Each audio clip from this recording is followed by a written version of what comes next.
I'm Francesca Evans from LymeOnline, bringing you all of this week's news and sport from the Lyme Regis area. Lyme Regis Town Council has co-opted new member Caroline Aldridge. Caroline was one of 5 candidates to stand for co-option following the recent resignation of former Deputy Mayor Kelsey Ellis. Having previously stood for by-election in May and lost out to Tara Webb, this time Caroline faced competition from former 6 times Mayor of Lyme Regis Owen Lovell and former Deputy Mayor Steve Miller, as well as first-time candidates Alan Lewis and Mark Shine. Not enough members of the public called for a by-election, so candidates instead put themselves forward for co-option, with existing councillors making the decision at a special meeting this week. All 5 candidates submitted written applications on why they wanted to stand for council and were given further opportunity to put their case forward at the meeting. Caroline said she was keen to make a positive contribution to a town that had been so welcoming to her and called for more joint working with local businesses and organisations, as well as community engagement and more youth involvement with the council. A much anticipated planning application has been submitted for a statue in Lyme Regis to pay tribute to fossil hunter Mary Anning.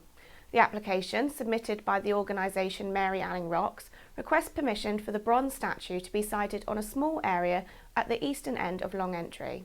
It follows a long-running campaign for further recognition for Lyme's famous paleontologist, launched by fossil-mad youngster Evie Swire and her mother Anya Pearson, who organised a successful £100,000 fundraising campaign.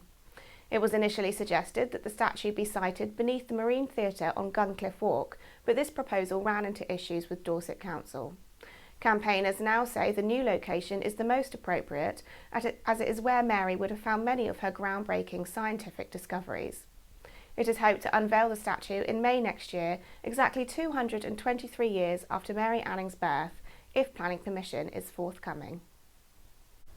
A Lyme Regis resident has requested to run children's games on the beach to promote the theory of evolution and counteract a religious group which already runs similar activities teaching Christianity.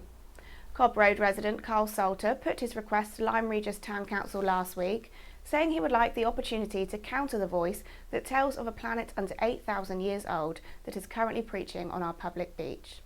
His comments referred to United Beach Missions, which has been running children's activities with a religious message on Lyme Regis Beach for 50 years.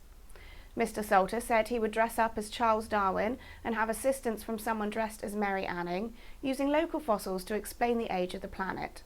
United Beach Missions currently has a 3-year agreement with the Town Council to run activities on the beach up to and including 2022.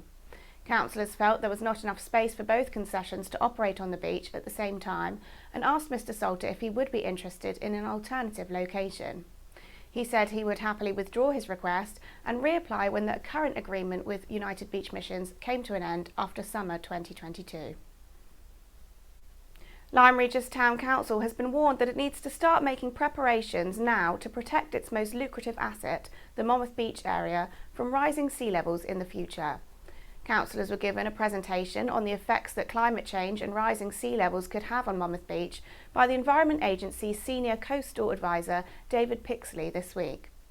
Although he said major effects were not likely to be seen for decades, Mr. Pixley told councillors that they should be thinking about the issues now and saving funds to protect Lyme Regis in the future.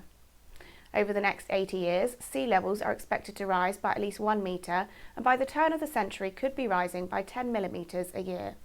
This means that sea defences for Monmouth Beach may be necessary within 20 to 50 years, with the far west of the Chalet Park the most vulnerable area. Monmouth Beach is a lucrative asset for Lyme Regis Town Council, with car parking, chalets, beach huts and leases for buildings such as the Bowls Club and Powerboat Club, bringing in the majority of the authority's income. Councillors were told they should now be considering the length of long-term leases in the area and in future may have to relocate beach huts or make the car park smaller, all of which could have significant effect on finances. Lyme Regis councillors have agreed not to offer financial backing to the Green Dog Walkers scheme, which encourages dog walkers to clean up after their pets, although they did say they supported the initiative's principles. The council first considered the Green Dog Walkers scheme last spring, when members agreed it was a good idea but should not detract from other dog control measures in place in the town. Green Dog Walkers is a scheme adopted by more than 40 councils across the country, in which walkers sign a pledge to always clean up after their dog and dispose of the waste responsibly, and encourage others to do the same. In return, they receive a free gift, such as a badge or dog lead, which have been funded by councils in some areas. Lyme Regis councillors did not feel that they should commit funding to scheme rewards or display signage in the town, and instead agreed to promote the scheme via the council's website and on social media. But the matter was raised again last week after the council received a letter from resident Claire Humphreys questioning why it had not been fully implemented and saying it would be better to work with dog owners rather than restricting them on Lyme's main sandy beach. Councillors were asked whether they wanted to reconsider their approach to the scheme and commit a budget to ask dog owners to sign up in return for a free gift, but they expressed concerns that the letter conflated the two separate issues of responsible dog ownership and dogs on the beach. With no game last week, Lyme Regis Football Club's first team return to league action tomorrow, determined to kick-start their season after a number of indifferent performances.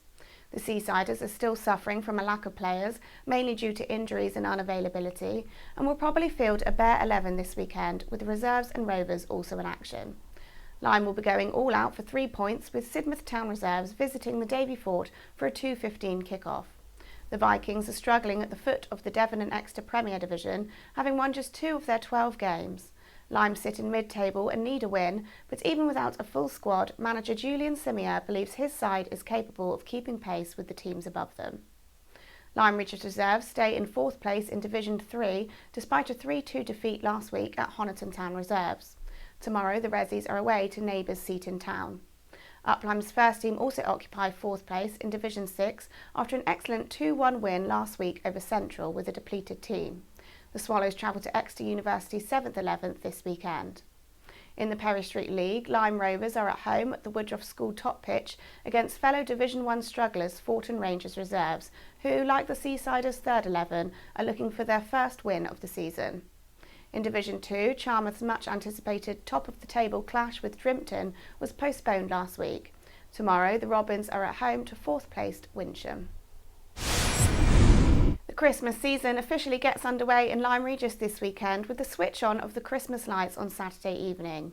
Events will start with a lantern making workshop at the Baptist Church at 2:30 p.m, followed by the judging of the lantern competition at 4 p.m.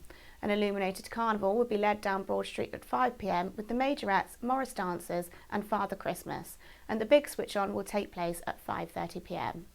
Also this weekend, the Marine Theatre will host live music during its monthly Sunday sessions at 3 p.m. on Sunday, followed at 6 p.m. by auditions for a new community play written especially for Lyme Regis. A yellow weather warning for wind is in place today and tomorrow, with light showers forecast this morning and then brightening up with sunshine tomorrow. Winds will drop on Sunday to a fresh breeze with sunny intervals. Temperatures are expected to reach 10 degrees today and drop further during the weekend.